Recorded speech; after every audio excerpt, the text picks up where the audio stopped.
folks, Queen Roadkill Candy here, and today we're going to do a quick video about pickups I did. It's a lot of pen and paper games, RPG type books and stuff. I picked them all up at the thrift store. Most of the mutant ones I'm going to show you, they were $2.99 Canadian.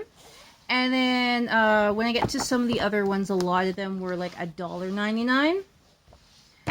There was one $5 book, but that's because it came from a different thrift shop in a well-to-do area, so they were just expecting more. A lot of times they put these under comics or children's books, depending on what area you go to. And so what happens is they just end up being cheaper than the rest of the books.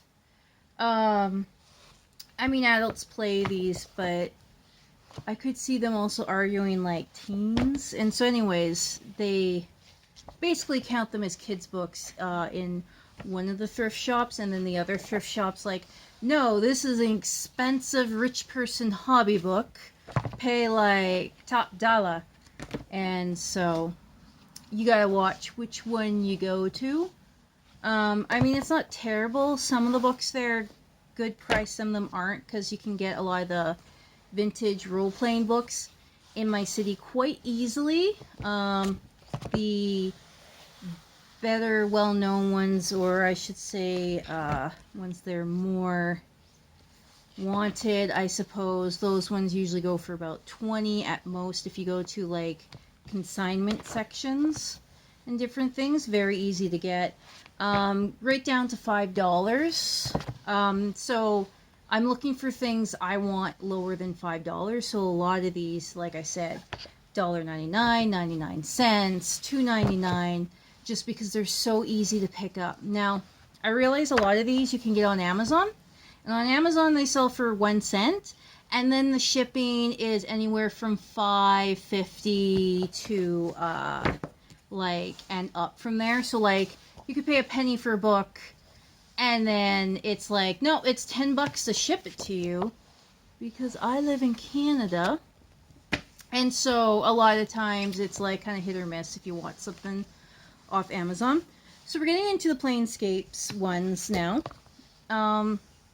These ones mostly I paid 99 cents because they counted them as magazines, because if you look at the spine's like this, and so they counted them as magazines in comparison to books, and so I got them for magazine price, probably because this giant stack I'm showing you here, I bought it at once, and so they probably also gave me a deal, just being like, wow, she's buying a lot, we'll give her a deal. So the Plane Scape ones don't have that much art in a lot of them in comparison. A lot of fluff. One of them says, here, this is the one. So this is the Monster Compendium, and if you look there in the corner, it shows you, zoom in with my tripod here, that it uses Advanced Dungeons & Dragons 2nd edition. So I assume these books are just kind of like a lot of fluff and things, and then you're supposed to use the actual like numbers from like D&D 2nd edition, which I do have a book of that. I showed that in my other video, pickup of RPGs, like rare ones. These ones, I don't know if they're rare or not. They don't exist really on YouTube, or at least YouTube's algorithm assumes that you don't want to search up Plane Scape at all. I tried it. Even my video on the Plane Scape cards didn't come up. The closest thing is you have to put in the full name of the video game. And when you put in the full name of the video game, then you get the video game. And no one seems to know in the videos, at least I've seen, that there's a pen and paper that it's based off of, or that there was a card game, or different things like that. This one, again, tells you Advanced Dungeons and Dragons. It's hitting the tripod, so I just gotta turn it to the side there. It's Fires of Dis. And this one, I'm gonna zoom it up a bit so you can see properly. It's one of those ones where it doesn't have the staples in, so you pull it out, separates it, and it's like an old style like if you were going to have like a script or something, I guess. I've seen this with map packs for D&D, but I don't usually see them for story portions, unless it's a map pack with a kind of like one thing. So this here is a DM guide to the planes. There's not really much in the way of numbers, as you can see. It's fluff, very sparse pictures in comparison. And the only really chart I could find on Plane was this one on Plane Magic, which is kind of its gimmick. You swap planes and your magic goes kooky, but certain spells don't go kooky. They stay the same.